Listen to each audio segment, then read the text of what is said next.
Hi guys, welcome back to Food Marathon. This is the easiest paratha anyone can make. ये कोई भी बना सकता है, ये बिल्कुल सिंपल है. It's midnight, we're going all night. Can you pass a drink to get the vibe right? Don't feel like having a Bud Light. पहले आटा को रोल कीजिए, उसके बाद उसमें घी लगा के इस तरीके से फोल्ड कर दीजिए. You don't even need a perfect circle for it. और फिर वापस उसको स्क्वायर शेप में रोल कर दीजिए.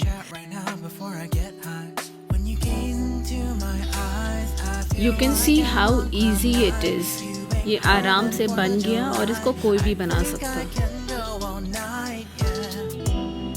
अब आप इसको तवा पे फ्यू सेकंड्स के लिए रोस्ट कीजिए और फिर घी डाल के फ्राई कर लीजिए.